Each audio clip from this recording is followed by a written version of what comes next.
Throughout the last decade, the Asian scene has shown glimpses of brilliance, but none have shone as brightly as the Mongols. A meteoric rise of a team that has asserted their dominance in the most competitive era of Counter-Strike. It might seem that they just did it with pure mechanical ability, but as always, it's not quite that simple.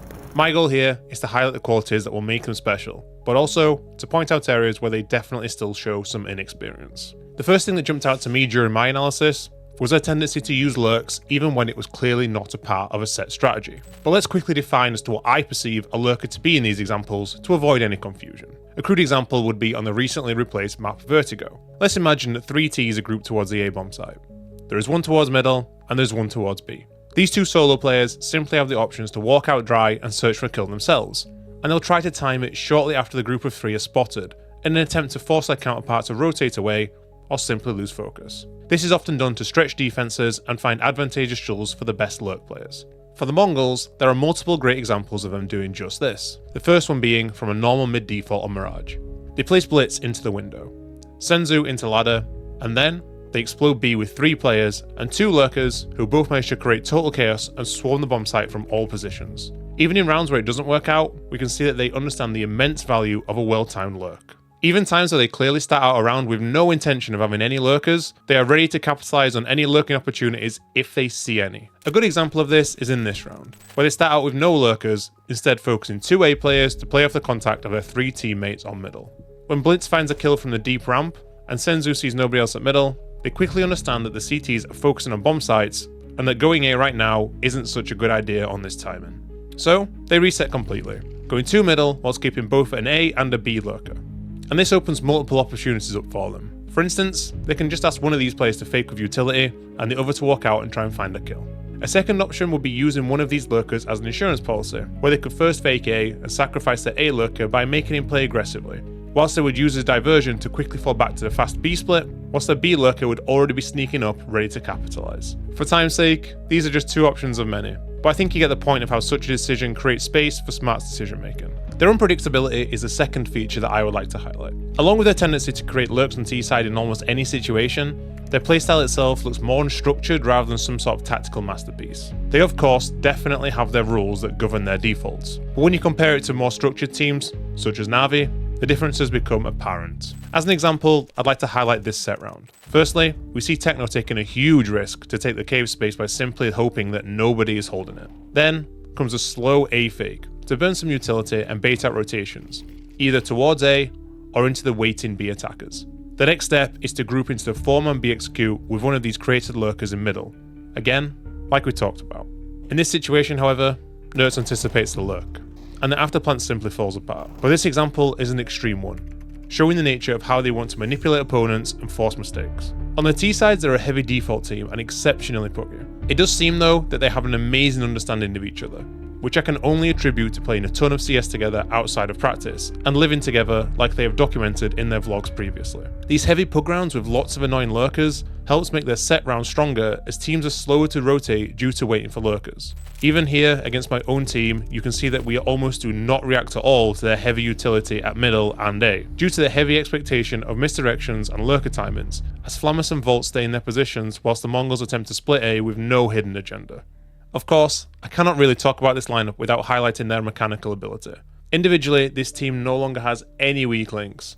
Mizinho in particular has had an outrageous level of growth, and nobody else on the team has fallen off at all despite the increase in opposition level. These guys shoot hard, and in just one game alone, they won 2 2v5s against G2, who are heavily considered to be the strongest team on paper firepower-wise. When your on paper weakest player can pull off a 1v3 4K in a playoff game like this, that's when you know you have a special lineup.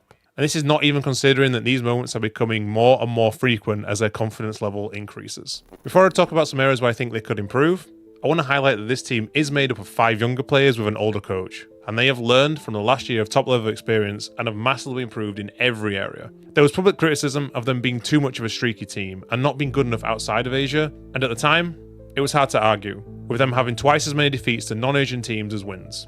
There were also question marks regarding their new addition of the 16-year-old Mizinho and the inconsistency of the Orphan 910. But they stuck at it and stayed together. And following Valve's removal of Overpass, this hugely helped their map pool, with D2 becoming more reliable from them. And statistically, they've improved on every map, apart from a slight fall to a very respectable 71% on Ancient. They kept faith with their lineup, and it's paid off massively. And at the most recent major, they lost only 1 game for the entirety of it and 4 maps in total, finishing in a highly impressive 7th to 8th place. Their improvement from the previous year is staggering, and despite playing much deeper into tournaments, their win rate has dramatically increased, as this looks far away from a fluke situation and more of just a quick improvement in many areas. To see an overall win rate increase of over 10% for a full year and against much higher opposition, these are signs of unbelievable growth, and borderline miracles have happened here.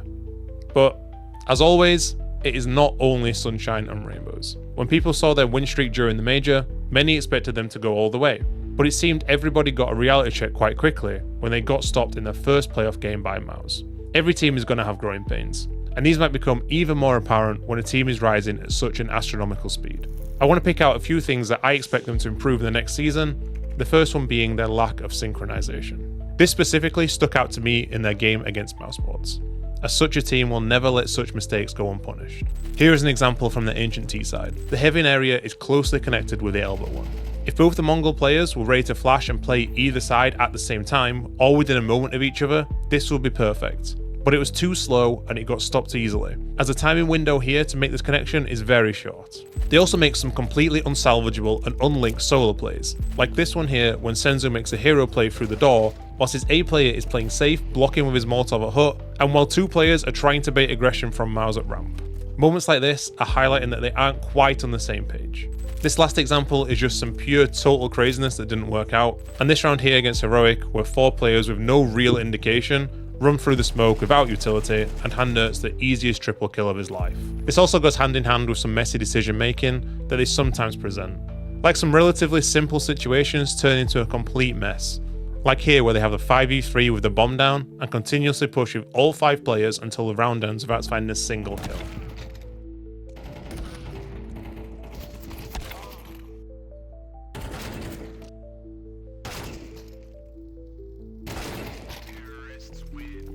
I really believe that situations like these are purely an experience thing, and when rewatching their games, they will most likely talk about risk management. Do we really need to make so many information plays when we already have such an advantage? And learning from these mistakes makes you stronger in the long run. I imagine that this year they will focus in on fixing weak points such as these. That is only going to give them another major boost, as long as it doesn't cause them to lose their style. I love how this team has progressed, and Org should take note of how a young team with time and stability can make itself to be one of the best in the world. Everyone, including me, is excited to see what they will show this year, and I don't doubt that they will not disappoint. I hope you enjoyed this video. This was a really fun team to analyze, and as always, please do consider subscribing, and thank you for watching.